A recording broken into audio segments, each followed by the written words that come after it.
আজকে আমি একটা কম্পোজিশন করব, যেখানে আমি নিজেকে এক্সপ্লোর করার চেষ্টা করব আর করব কতক্ষণ টাইম লাগছে সেটা অবজার্ভ করব। কারণ আমার কদিন পর একটা এক্সাম আছে, সেখানে আমি চাই যে আমার খুব তাড়াতাড়ি 1 ঘন্টার আগে একটা কম্পোজিশন আমি যেন কম্পোজ করতে পারি।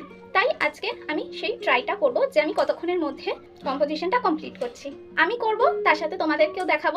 চলো তাহলে দেখা যাক।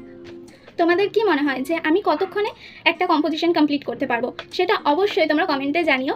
আর আমিও দেখি যে আমার কতক্ষণ লাগে একটা কম্পোজিশন কমপ্লিট করতে। এই কম্পোজিশনটা আমি তোমাদের সাথে শেয়ার করতে পারলাম না, কারণ এটা আমি একজনের কপি করেছি। তো যদি আমি পরের কোনো কম্পোজিশন করি তাহলে আমি তোমাদের সাথে অবশ্যই শেয়ার করব। আমার এই কম্পোজিশনটা খুব তাড়াতাড়ি শেষ হয়ে গেছিলো, কারণ আমি আগেও প্র্যাকটিস করেছিলাম।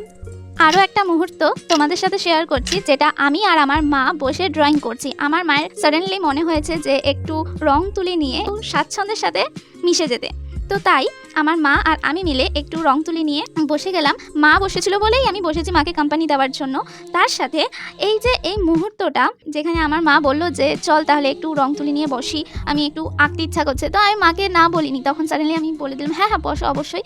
তারপরে আমি আর মা ড্রয়িং করতে শুরু করলাম, আর এই স্মৃতিটা তোমাদের সাথে শেয়ার করলাম। তোমাদের এরকম যদি তোমাদের মা তোমাদের পাশে বসেও একটু ড্রয়িং করতো বা কিছু মানে তোমাদের সাথে কোম্পানি দিত, তোমাদের কেমন লাগতো সেটা অবশ্যই আমাকে জানিও। আরও একটা কথা বলে দেওয়া খুব ভালো হবে যে আমার মা এই আঁকাটা প্রথমবার করলো, তো আমার বাবার রিয়াকশানটা দেখো শুধু।